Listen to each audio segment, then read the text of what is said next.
Intelligent people don't avoid others because they hate people. They avoid most people because they hate what social life often becomes. Noise without meaning, closeness without honesty, connection without depth. At first, they try. They show up, they smile, they play along, but after enough conversations that never go anywhere, they begin to notice a pattern. It's not that they're alone. It's that being around people can still feel empty. From the outside, distance can look like arrogance. Like, I'm too good for you. But for many intelligent minds, it's the opposite. They don't feel superior. They feel overstimulated. Too many shallow signals. Too many unspoken games. Too much emotional negotiation for too little truth. So they step back not to judge, but to breathe. Most people seek comfort in conversation, lightness, familiarity. Entertainment? Intelligent people often seek something else.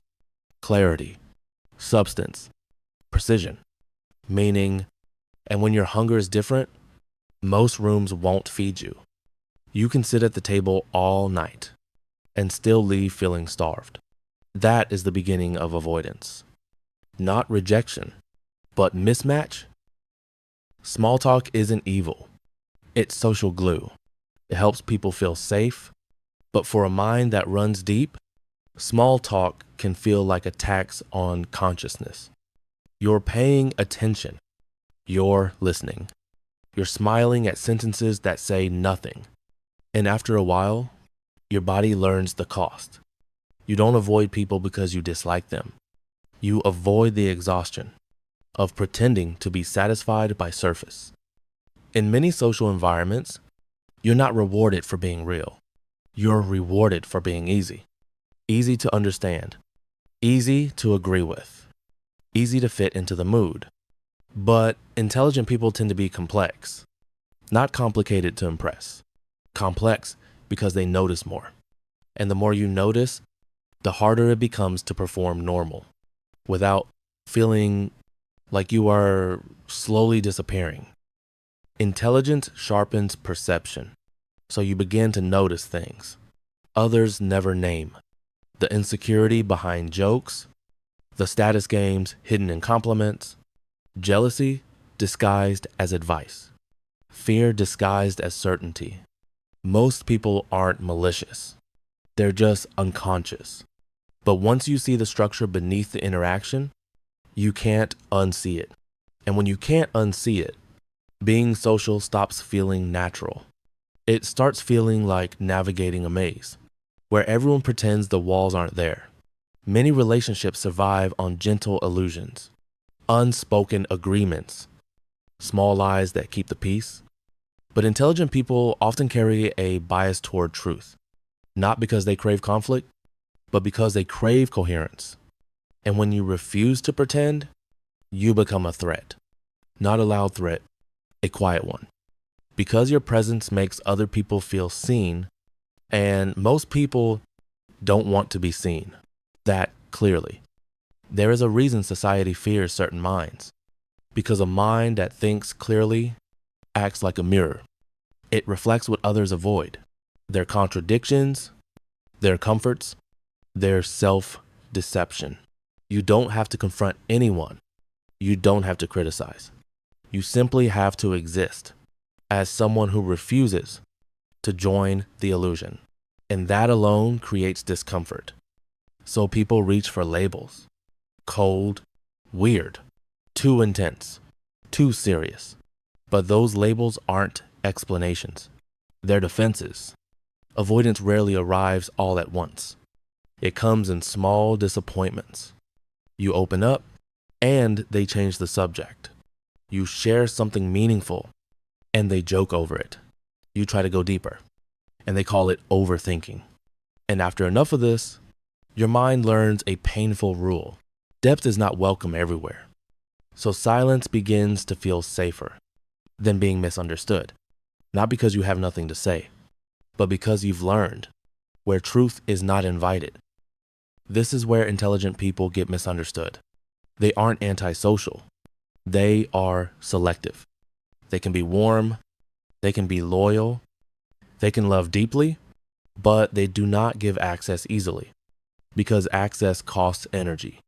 When you think deeply, your attention becomes valuable and you stop spending it on conversations that leave you emptier than before. Avoidance is not isolation, it is conservation. One-on-one, an intelligent person can connect. But in groups, something changes. Groups reward simplicity, quick reactions, shared opinions. Depth slows the room down. So depth gets punished. You learn to speak less, to edit yourself, to become a quieter version of you. And the more you do that, the more you associate people with shrinking. Eventually, you choose solitude, not because it's perfect, but because it doesn't require self-betrayal. Here is the key distinction. Loneliness is the pain of not being met. Solitude is the peace of not being drained. Intelligent people often live in both. They feel lonely because they want to be understood. They choose solitude because they refuse to be diluted. So they move between two worlds.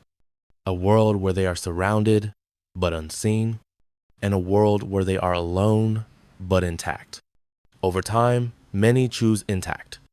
Schopenhauer believed intelligence leads to solitude because it reduces the need for distraction. The average mind seeks noise to escape itself. The thoughtful mind seeks stillness to understand itself. And understanding is not always pleasant. The more clearly you see human nature, the harder it becomes to enjoy shallow bonds. You begin to value silence over chatter, truth over approval, depth over popularity, not because you're better, because you're awake. But being awake has a social price. When you stop laughing at cruelty, people call you sensitive. When you stop agreeing with nonsense, people call you difficult. When you stop chasing attention, people call you distant.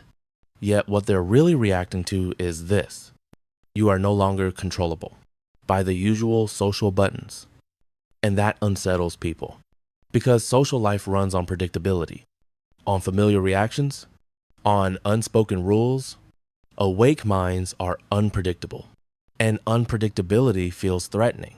In systems built on habit, saying most people isn't an insult. It's a reality. Most people are busy surviving, working, coping, raising families, managing stress. Depth requires time, energy, inner quiet, and not everyone has access to those things. So intelligent people eventually accept a truth that sounds harsh, but is actually compassionate. Not everyone can meet you where you live mentally, and that doesn't make them wrong. It simply means you must choose your circles carefully. What intelligent people want is simple, not admiration, recognition. Someone who listens without rushing. Someone who can sit with complexity. Someone who doesn't require you to become smaller in order to remain lovable. They want a conversation that feels like two minds meeting, not two masks negotiating. And because that kind of meeting is rare, they avoid most people, the way you avoid shallow water when you need to breathe. But there is a danger here. Avoiding most people can slowly become avoiding all people. You begin to call protection peace, even when it turns into numbness. You begin to romanticize isolation, even when your heart quietly wants warmth. So the lesson is not reject everyone. The lesson is this: don't confuse depth with despair. Solitude is a tool, not a prison. The solution is not more people. It's the right people. A small tribe is enough. One or two who speak your language, who don't punish you for thinking, who don't fear your silence. You don't find them by forcing connection. You find them by living honestly. When you stop performing, the wrong people drift away, and the right ones recognize you. So here is a quiet rule to live by. Do not chase crowds. Build clarity. Do not beg to be understood. Become understandable to those who deserve access. do not hate society. Just stop trying to belong everywhere. Avoidance is not failure. It is a boundary. And boundaries are how a sensitive mind stays sane. If you are an intelligent person who avoids most people, you are not broken. You may simply be protecting something rare: your attention, your integrity, your inner peace. But remember, the goal is not to disappear from the world. The goal is to stop disappearing from yourself. So ask gently, are you avoiding people, or are you choosing yourself? And if the answer is both, that may be the healthiest truth of all.